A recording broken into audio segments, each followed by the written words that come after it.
નમસ્કાર, મંતવ્ય ન્યૂઝમાં આપનું સ્વાગત છે। હું છું કુંજ। મહત્વના સમાચારો પર કરીશું નજર। ગાંધીનગર ખાતે બિરસા મુંડા ભવન ખાતે આજે ફરી હંગામો થયો। આદિવાસી સમાજના બાળકોને ઉચ્ચ અભ્યાસ માટેની પોસ્ટ મેટ્રિક સ્કોલરશીપ જેને સરકારે બંધ કરી દેતા વિદ્યાર્થીઓ અને વાલીઓ મુશ્કેલીમાં મુકાયા છે। આદિજાતિ સમાજના વિદ્યાર્થીઓને ઉચ્ચ અભ્યાસ માટેની પોસ્ટ મેટ્રિક સ્કોલરશીપ પુનઃ શરૂ કરવા અગાઉ પણ બિરસા મુંડા ભવન ખાતે વિરોધ પ્રદર્શન કરવામાં આવ્યું હતું। પોસ્ટ મેટ્રિક શિષ્યવૃત્તિના પરિપત્રના વિરોધમાં વિદ્યાર્થીઓ અને એબીવીપીએ ગાંધીનગર ખાતે દેખાવ કર્યો હતો। હવે જોવાનું એ રહ્યું કે સરકાર દ્વારા આ મામલે કેવો નિર્ણય લેવામાં આવે છે। સરકાર પરિપત્રને રદ કરે છે કે પછી યથાવત રાખે છે તે જોવું રહ્યું।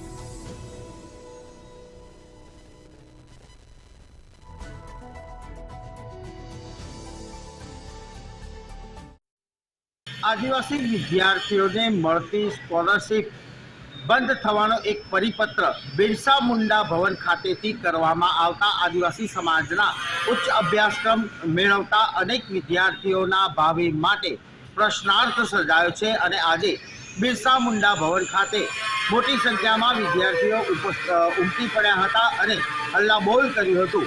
ગાંધીનગર બિરસા મુંડા ભવન ખાતે આદિવાસી સમાજના જે કોલેજના વિદ્યાર્થીઓ છે તેમનો મળતી શિષ્યવૃત્તિનો એક પરિપત્ર રદ કરતો થયો છે। રદ કરતા આ પરિપત્રની બાબતમાં જો જોવા જઈએ તો શિષ્યવૃત્તિ મળતી હતી તે હવે વિદ્યાર્થીઓને મળશે નહીં।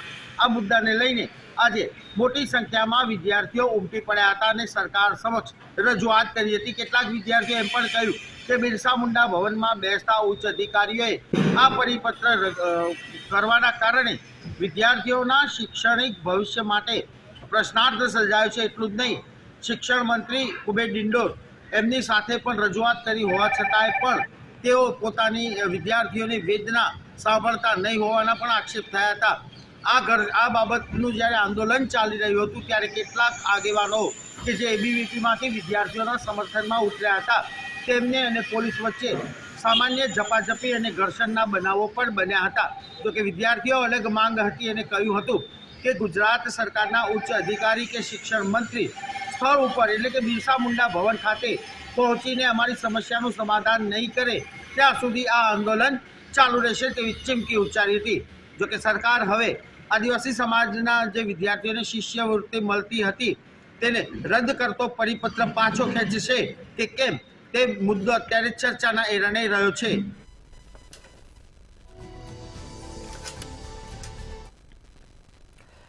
અમદાવાદમાં વધુ એકવાર કરોડોનું સોનું ઝડપાયું હોવાનું સામે આવ્યું છે। એસપીપીઆઈ એરપોર્ટ પરથી સોનાની દાણચોરી ઝડપાઈ ત્યારે સોનાની દાણચોરી કરતા લેભાગવો પર ડીઆરઆઈ દ્વારા સપાટો બોલાવવામાં આવ્યો હતો। 2 મિની એર કોમ્પ્રેસરમાં આરોપીઓ છુપાવીને સોનું લાવ્યા હતા। ડીઆરઆઈએ ₹2.35 કરોડનું 3 કિલો સોનું જપ્ત કર્યું હતું।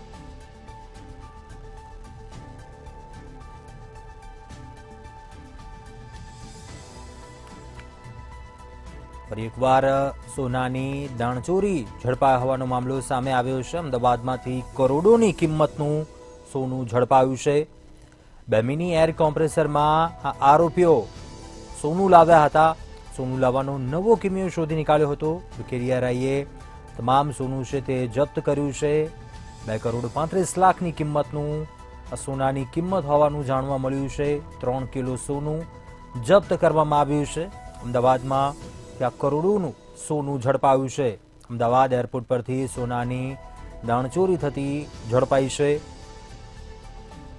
લેભાગવ ઉપર સપાટો બોલાવ્યો છે। ડીઆરઆઈએ નવો કિમિયો શોધી નીકાળ્યો હતો। 2 મિની એર કોમ્પ્રેસરમાં સોનું લાવ્યા હતા લેભાગવો, તેનો પર્દાફાશ કર્યો છે। ડીઆરઆઈએ ઝડપી પાડ્યું છે આ સોનું।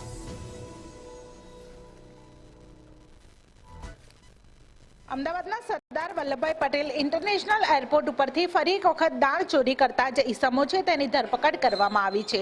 અગાઉ પણ ભૂતકાળમાં અનેક વખત જે દાણ ચોરી કરતા જે લેભાગુ તત્વો હોય છે તેને પકડી પાડવામાં આવે છે ત્યારે આજે ફરી એક વખત ડીઆરઆઈને જે મોટી સફળતા છે તે મળી છે, કારણ કે બેંકોકથી આવતી ફ્લાઇટમાં ભારતીય નાગરિક દ્વારા જે દાણચોરી છે તે કરવામાં આવતી હતી અને બાતમીના આધારે ડીઆરઆઈ દ્વારા આ વ્યક્તિને પકડી પાડવામાં આવ્યો છે. આની મોડસ ઓપરેન્ડીની વાત કરવામાં આવે તો એક અલગ જ પ્રકારની મોડસ ઓપરેન્ડીથી આ દાણચોરી છે તે કરવામાં આવી હતી. 2 મિની એરબેગ હતી અને એરબેગના કમ્પ્રેસરની અંદર જે પિસ્ટન આવે છે તે પિસ્ટનમાં જે 3 કિલો જેટલું સોનું છે તે છુપાવવામાં આવ્યું હતું અને આ 3 કિલો સોનાની જો કિંમતની વાત કરવામાં આવે તો અંદાજિત 2.35 કરોડ રૂપિયા જેટલી કિંમત આ સોનાની થતી હતી. ત્યારે ડીઆરઆઈ દ્વારા આ વ્યક્તિની ધરપકડ કરવામાં આવી છે, અટકાયત કરવામાં આવી છે અને હવે તેની પૂછપરછ છે તે શરૂ કરવામાં આવી છે. કારણ કે ભૂતકાળમાં તેણે કઈ પ્રકારે આ પ્રકારે જે દાણચોરી છે તે કરી છે કે કેમ, કોના કહેવાથી, કોના માટે આ તમામ જે દાણચોરી છે તે કરવામાં આવતી હતી, તે તમામની જે પૂછપરછ છે તે હાલ કરવામાં આવી રહી છે. પરંતુ સૌથી મહત્વની વાત એ છે કે બેંકોક અને દુબઈથી આવતી જે ફ્લાઇટો હોય છે તેમાં સૌથી વધારે દાણચોરીના જે બનાવ હોય છે તે સામે આવતા હોય છે. કારણ કે અમદાવાદ અને સુરત આ 2 એવા એરપોર્ટ છે કે જ્યાં બેંકોક અને દુબઈની જે સીધી કનેક્ટેડ ફ્લાઇટ છે તે મળી રહે છે અને તેના જ કારણે આ બંને એરપોર્ટ ઉપરથી ડીઆરઆઈએ આ ચાલુ વર્ષ એટલે કે 2024માં અંદાજિત 93 કિલો જેટલું એટલે કે 66 કરોડ રૂપિયાની કિંમતનું જે ગેરકાયદેસર સોનું છે તેની દાણચોરી છે તે પકડી પાડવામાં આવી છે. કારણ કે આ બંને એરપોર્ટ ઉપરથી કનેક્ટેડ ફ્લાઇટ સીધી દુબઈ અને બેંકોક જાય છે અને તેના કારણે જે દાણચોરી જે કરતા જે તત્વો હોય છે તે બેકાબુ બનતા હોય છે અને તેને જ પકડવા માટે જે કસ્ટમ અને ડીઆરઆઈની ટીમ હોય છે તે વધારે સતર્ક રહીને જે પોતાની કામગીરી છે તે કરતા હોય છે.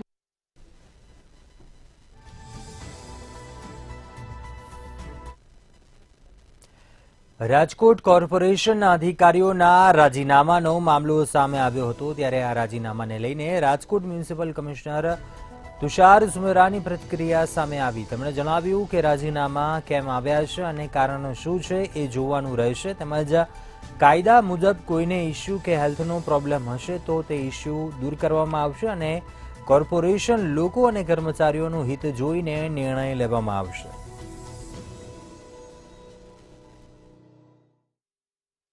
તાજેતરમાં જ રાજકોટ મહાનગરપાલિકાના 2 ડેપ્યુટી એન્જિનિયરોએ રાજીનામા માટે રાજકોટ મહાનગરપાલિકાના કમિશનરને પત્ર લખ્યો છે અને આ સંદર્ભે ફરી એક વખત રાજકોટ મહાનગરપાલિકાને લઈને ચર્ચા શરૂ થઈ છે.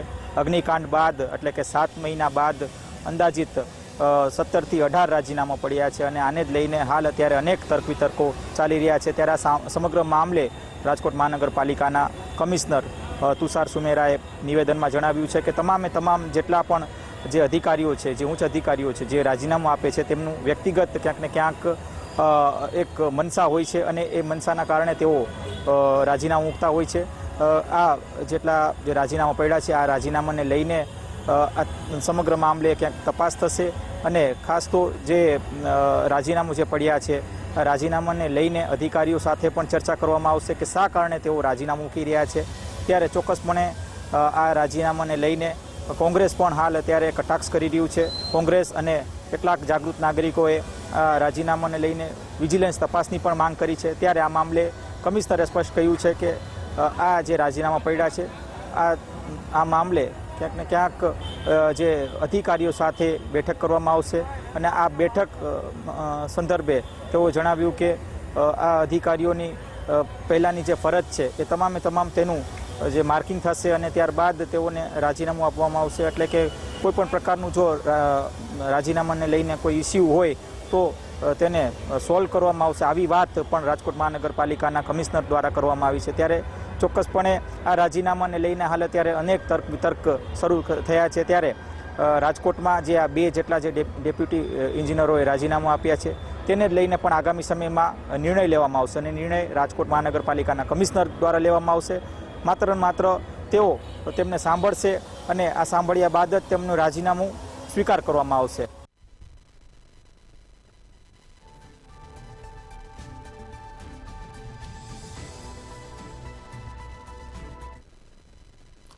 આગળ વાત કરીએ, સુરતના વરેલીમાં આવેલી એક કંપનીની બેદરકારી સામે આવી છે. રોશની ક્રિએશન નામની કંપનીમાં 31 વર્ષીય કામદાર ભોગ બન્યો છે. પ્રિન્ટિંગ મશીનમાં કામ કરતા કામદારનો હાથ કપાયો હોવાની ઘટના સામે આવી.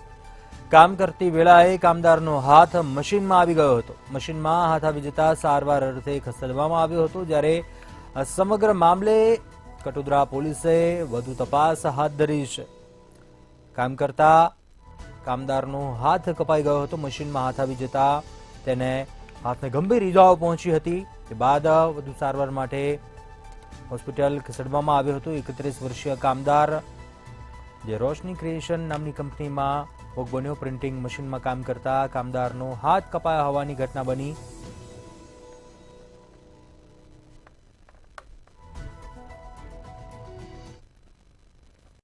જી ચોક્કસથી વાત કરીએ પલસાણાની તો પલસાણાની અંદર જે પ્રમાણે ઔદ્યોગિક એકમો સૌથી વધારે આવ્યા છે અને ખાસ કરીને વાત કરીએ પલસાણા તાલુકાની અંદર તો કે વરેલી, તાતીથૈયા, કડોદરા તેમજ જોડવા સહિતના વિસ્તારમાં જે જેડીસી વિસ્તાર જે આવ્યો છે તેની અંદર ઔદ્યોગિક એકમો સૌથી વધુ પ્રમાણમાં છે અને અહીં જે પરપ્રાંતીય લોકો જે છે તે પોતાનું પેટીયું રળવા માટે જે છે તે આવતા હોય છે.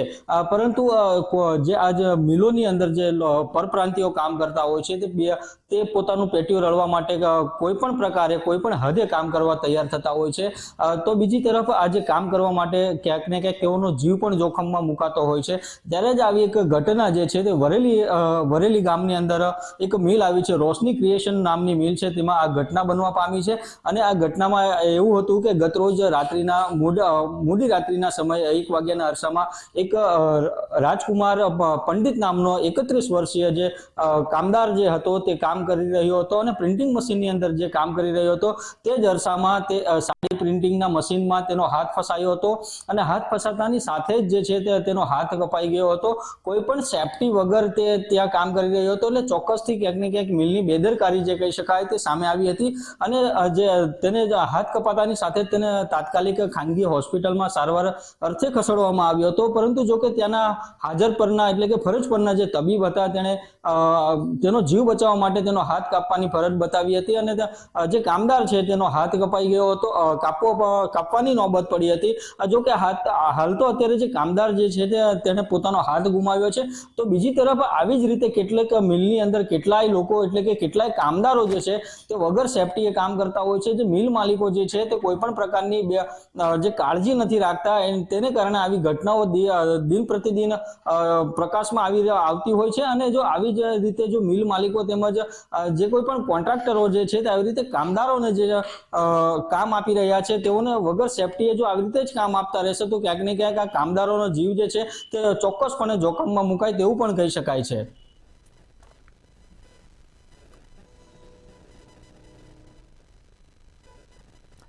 આગળ વાત કરીએ કચ્છના રાપરમાં આરોગ્ય સેવાઓ કથળી રહી છે.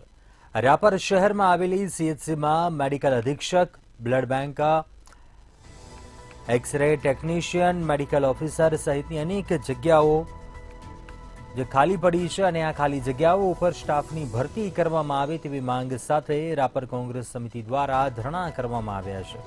સ્ટાફ પૂરતો ન હોવાથી દર્દીઓને તાકીદની અને શારીરિક બીમારીની સારવારમાં અસર પહોંચતી હોવાથી વ્યાપક હાલાકીનો સામનો કરવો પડે છે.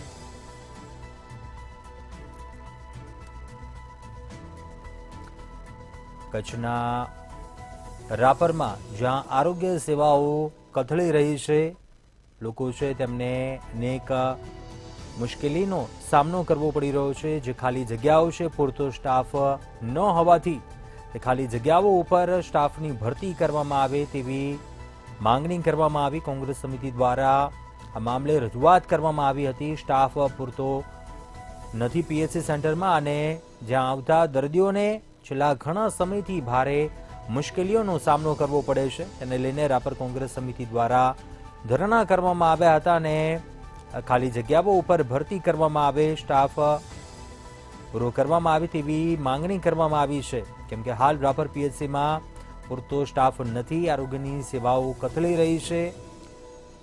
બ્લડ બેંક હોય, એક્સરે ટેકનિશિયન હોય સહિતનો અનેક એવો સ્ટાફ છે તે પૂરતા પ્રમાણમાં ન હોવાથી દર્દીઓને પણ ભારે હાલાકી થઈ રહી છે.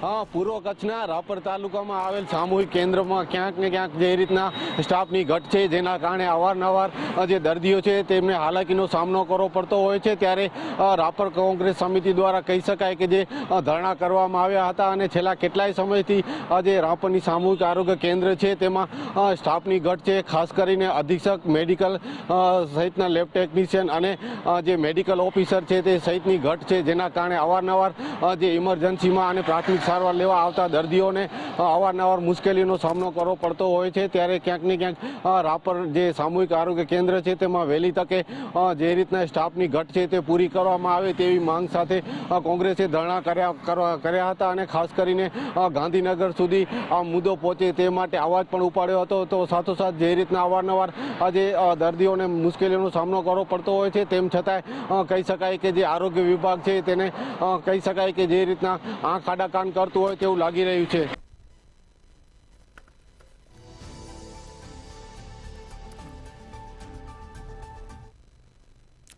જૂનાગઢના માંગરોળના માછીમારો જૂનાગઢ કલેક્ટર કચેરીમાં આવેદનપત્ર આપવા પહોંચ્યા હતા અને દરિયાઈ જીવસૃષ્ટિ તથા માછીમારના રોજગારને બચાવવા રજૂઆત કરાઈ હતી. તેમજ જેતપુર ડાઇંગ અને પ્રિન્ટિંગ ઉદ્યોગના પ્રદૂષિત પાણી સામે ભારે રોષ જોવા મળ્યો હતો. પોરબંદર સુધીની ડિસ્પોઝલ પાઇપલાઇન પ્રોજેક્ટ રદ કરવાની રજૂઆત કરવામાં આવી હતી. ખારવા સમાજના આગેવાનો અને માછીમારોએ કલેક્ટરને આવેદન આપીને રજૂઆત કરી હતી. સરકાર આ નિર્ણયને પરત નહીં લે તો માછીમારો ઉગ્ર આંદોલન કરશે તેવી ચીમકી પણ આપી હતી. રોજગારને બચાવવા મામલે આ રજૂઆત કરાઈ. પોરબંદર સુધીનું ડિસ્પોઝલ પાઇપલાઇન પ્રોજેક્ટ રદ કરવામાં આવે તેવી માંગણી કરવામાં આવી. જેતપુર ડાઇંગ અને પ્રિન્ટિંગ ઉદ્યોગના પ્રદૂષિત પાણીને લઈને સ્થાનિક લોકોમાં ભારે રોષ છે. ખારવા સમાજના આગેવાનો અને માછીમારોએ આ મામલે નારાજગી વ્યક્ત કરી હતી, જેને લઈને આવેદનપત્ર આપી અને રજૂઆત કરી હતી. સરકાર જો આ નિર્ણયને પરત નહીં લે તો આવનારા સમયમાં ઉગ્ર આંદોલન કરશે તેવી ચીમકી ઉચ્ચારી હતી માછીમારોએ.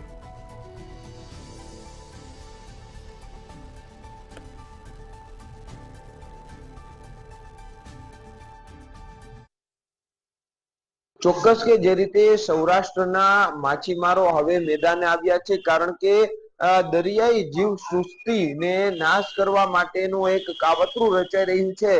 ખાસ કરીને જેતપુર ડાઇંગ એસોસિએશન છે તે અત્યાર સુધી નદીની અંદર પાણી છોડતું હતું, પરંતુ હવે સરકાર દ્વારા જે મંજૂરી આપવામાં આવે તેવી એક વાત ચાલી રહી છે કે ડિસ્પોઝેબલ લાઇન કે જે પ્રદૂષિત પાણી છે જે ડાઇંગ એસોસિએશનનું તે સીધું જ સૌરાષ્ટ્રના દરિયામાં વહેતું થાય તે માટે સરકાર દ્વારા કંઈક મંજૂરી આપવામાં આવી અથવા તો તે વાતચીત ચાલી રહી છે, જેને લઈને હવે ખારવા સમાજ અને માછીમારો મેદાને આવ્યા છે. આજે આખા ગુજરાતની અંદર જે સૌરાષ્ટ્રના જે દરિયાકાંઠાના કિનારાના માછીમારો છે તે અલગ અલગ કલેક્ટર કચેરી ખાતે આવેદન દેવા પહોંચ્યા હતા, જ્યારે માંગરોળ, ચોરવાડ સહિતના જે માછીમારો જુનાગઢ કલેક્ટર કચેરી ખાતે આવી પહોંચ્યા હતા અને રજૂઆત કરવામાં આવી છે કે દરિયાઈ જીવસૃષ્ટિ તથા માછીમારોના રોજગાર બચાવવા માટેની રજૂઆત કરાઈ છે. કારણ કે પોરબંદરના કિનારા સુધી ડીપસી ડિસ્પોઝેબલ માટેની જે પાઇપલાઇન પ્રોજેક્ટ છે તેને રદ કરવામાં આવે તેવી રજૂઆત કરાઈ છે, કારણ કે પ્રદૂષિત પાણી જે દરિયામાં છોડવામાં આવશે ને જેના કારણે જે માછલી સહિતના જે દરિયાઈ જીવ સૃષ્ટિ છે તેને એક મોટું નુકસાન થઈ શકે છે, જેને લઈને આગામી સમયમાં જે અહીંથી ફિશ છે તેનું એક્સપોર્ટ થઈ રહ્યું છે, જો આ વાતની બહારના દેશમાં ખબર પડશે તો ફિશ એક્સપોર્ટ પર પણ એક મોટી અસર થશે ને જેના કારણે આ પ્રદૂષિત પાણી જો દરિયાની અંદર છોડવામાં આવે અને જો મિક્સ કરવામાં આવે તો તે એક ખતરનાક સાબિત થઈ શકે છે, જેને લઈને માછીમારો અને ખારવા સમાજ દ્વારા આ દરિયાને બચાવવા, આ દરિયાની અંદર આવેલા જીવ સૃષ્ટિને બચાવવા માટે હવે મેદાને આવ્યા છે. અને જો આગામી સમયમાં સરકાર આ જે ડીપસી જે પાઇપલાઇન જે આખું એ પ્લાન કરવામાં આવી રહ્યું છે પ્રોજેક્ટ તેને રદ કરવામાં નહીં આવે તો ઉગ્ર આંદોલનની પણ ચીમકી ઉચ્ચારવામાં આવી છે.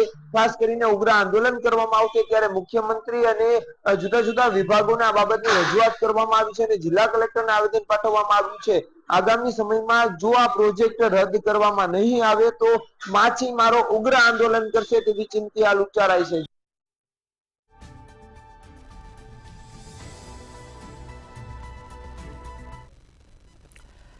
વડોદરાના માંજલપુર રોયલ મેળામાં નાના બાળકોની હેલિકોપ્ટર રાઇડમાં દુર્ઘટના સર્જાઈ હતી, જેને લઈને ડોક્ટર શીતલ મિસ્ત્રીએ નિવેદન આપતા જણાવ્યું કે જે રાઇડ્સની મંજૂરી લીધી ન હતી તેનો જ દરવાજો અનલોક થયો હતો.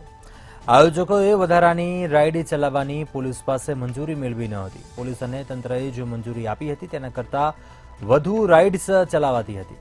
આયોજક સામે પોલીસે ગુનો નોંધીને વધુ કાર્યવાહી હાથ ધરી છે. વડોદરામાં રાજવી પરિવારની જગ્યામાં યોજાયેલ રોયલ મેળામાં થયો એક હાદસો. ગઈકાલે રાજવી પરિવારની જગ્યામાં રોયલ મેળામાં લાગેલી રાઇડોમાંથી એક હેલિકોપ્ટર રાઇડનો દરવાજો ખુલી જતા બાળક પટકાયું અને સામાન્ય ઈજા થઈ. અફરાતફરીનો માહોલ થયો. પોલીસ પહોંચી, ફાયર વિભાગની ટીમ પહોંચી અને તાત્કાલિક રોયલ મેળો બંધ કરાવ્યો. ત્યારબાદ વડોદરા શહેરના જોઈન્ટ પોલીસ કમિશનર લીના પાટીલ સ્થળ પર પહોંચ્યા અને બારીકાઈથી ઇન્સ્પેક્શન કર્યું અને લીના પાટીલના બારીક ઇન્સ્પેક્શનમાં બહાર આવ્યું કે જે મંજૂરી લેવામાં આવી હતી એના કરતાં વધારે 4 રાઇડ ચલાવવામાં આવતી હતી. જે હાદસો થયો હેલિકોપ્ટર રાઇડ એની પણ મંજૂરી લેવામાં આવી નથી. હાદસો થયો પછી મહાનગરપાલિકા પણ કાર્યરત થઈ ગઈ અને સ્થાયી સમિતિના અધ્યક્ષે પણ નિવેદન કરી દીધું કે જે મંજૂરી લીધી હતી એના કરતાં વધારે રાઇડ ચલાવવામાં આવતી હતી ને હવે અમે એની સામે એક્શન લઈશું. પોલીસ કમિશનર એ તો 4 જણાની ધરપકડ પણ કરી દીધી છે. ત્યારે સવાલ એ ઊભો થાય છે કે મંજૂરી આપી દે છે ત્યારબાદ જે વધારાની રાઇડ ચાલુ કરી દેવામાં આવે છે એનું સમયાંતરે ઇન્સ્પેક્શન કેમ નથી થતું? હરની તલાવ બોટ દુર્ઘટના હોય કે રાજકોટની ગેમ ઝોનમાં ની આગ દુર્ઘટના હોય, છતાં હજુ તંત્ર કેમ કશું શીખી નથી રહ્યું? એ તો નવનાથની નગરી વડોદરામાં કોઈ મોટો હાદસો ન થયો, નહીં તો ગઈકાલે હરની તલાવ બોટ દુર્ઘટના કે રાજકોટ ગેમ ઝોનની આગ દુર્ઘટના જેવો જ મોટો બનાવ બની જાત. કારણ કે કાલે ક્રિસમસની ઉજવણી કરાવવા નાગરિકો વધુ પડતી સંખ્યામાં ત્યાં પહોંચી ગયા હતા અને જે જાણકારો માહિતી આપી રહ્યા છે કે રાઇડમાં જે 20ની સંખ્યા હોય એના બદલે 25, 30 લોકો બેસાડે છે.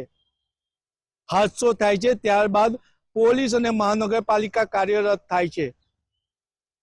પણ સામાન્ય સંજોગોમાં શું, રાજવી પરિવારને તો તેની જમીનનું ભાડું મળી જાય છે અને જે આવી રાઇડ લાવતા હોય છે કે જે મેળા યોજતા હોય છે તે તો નાગરિકો પાસે પૈસા લઈ લે છે, પરંતુ કોઈનો ભૂલકાનો જીવ જશે કે કોઈ બાપ નો દીકરો અનાથ થઈ જશે, કોઈ મહિલા વિધવા થઈ જશે તો શું?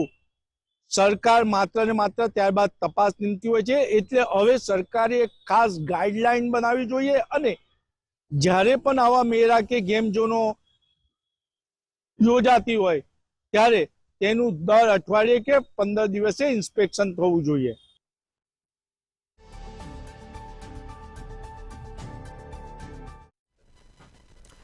ભાવનગર શહેરમાં સવારથી જ વાદળછાયું વાતાવરણ જોવા મળ્યું હતું અને ગાઢ ધુમ્મસ જોવા મળ્યું. ધુમ્મસ એટલું ગાઢ હતું કે નજીકના અંતરેથી પણ કોઈ વસ્તુ દેખાતી ન હતી, જેને કારણે ફ્લાઇટ લેન્ડિંગમાં પણ તકલીફ થઈ હતી, જેને કારણે પોતાની સમય સૂચકતા વાપરી 1 કલાક હવામાં ચક્કરો લગાવ્યા હતા. છતાં પણ વાતાવરણ સ્વચ્છ ન થતા પાયલોટે કોઈના પણ જીવ જોખમમાં ન મુકાય તે માટે સમય સૂચકતા વાપરીને નિર્ણય લઈ અમદાવાદ એરપોર્ટ ખાતે ફ્લાઇટને લેન્ડિંગ કરાવ્યું હતું.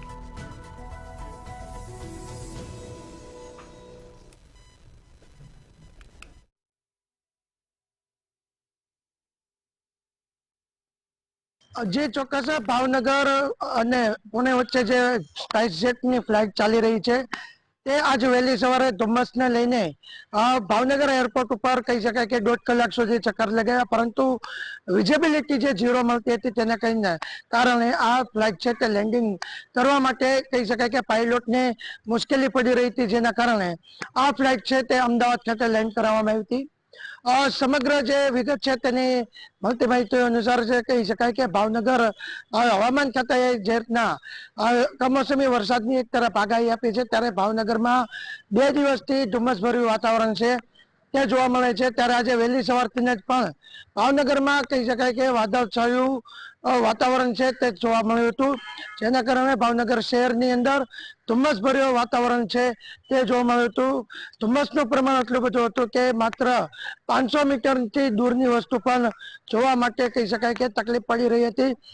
ત્યારે ફ્લાઇટ લેન્ડિંગ કરવા માટે જે આ વાતાવરણ છે તે અયોગ્ય હોઈ શકે, કારણ કે જે ફ્લાઇટ જ્યારે લેન્ડિંગ કરવાનું હોય છે ત્યારે પાયલોટને જે વનવે છે તે ચોક્કસ દેખાતો નથી હોતો, અને ફ્લાઇટ લેન્ડિંગ કરતી સમયે પણ જે વોલ હોય છે એરપોર્ટની તે વોલ પણ ક્લિયર દેખાવી જરૂરી છે, અને વનવે પણ છે તે સાફ રીતના દેખાવો જરૂરી છે. ત્યારે જે ધુમ્મસભર્યું વાતાવરણ હતું તેની અંદર જે સ્પાઇસજેટનો પાયલોટ છે તેમને 1.5 કલાક સુધી ભાવનગર એરપોર્ટ ઉપર ચક્કર લગાવ્યા હતા, અને વાતાવરણ અનુકૂળ છે તે મળી રહે તે માટે મહેનત કરી હતી, પરંતુ 1.5 કલાકના અંતર બાદ પણ ભાવનગરમાં એરપોર્ટ પર ફ્લાઇટ લેન્ડિંગ કરવા માટેનું ચોક્કસ વાતાવરણ જોવા નહોતું મળ્યું, જેને લઈને આખરે જે સ્પાઇસજેટ છે એમને પાયલોટ દ્વારા એવો નિર્ણય કરવામાં આવ્યો કે નજીક પડતું જે અમદાવાદ એરપોર્ટ છે ત્યાં આગળ ફ્લાઇટને લેન્ડિંગ કરવામાં આવે, જેને લઈને અંતે ફ્લાઇટ છે તેને અમદાવાદ ખાતે લેન્ડિંગ કરવામાં આવી હતી.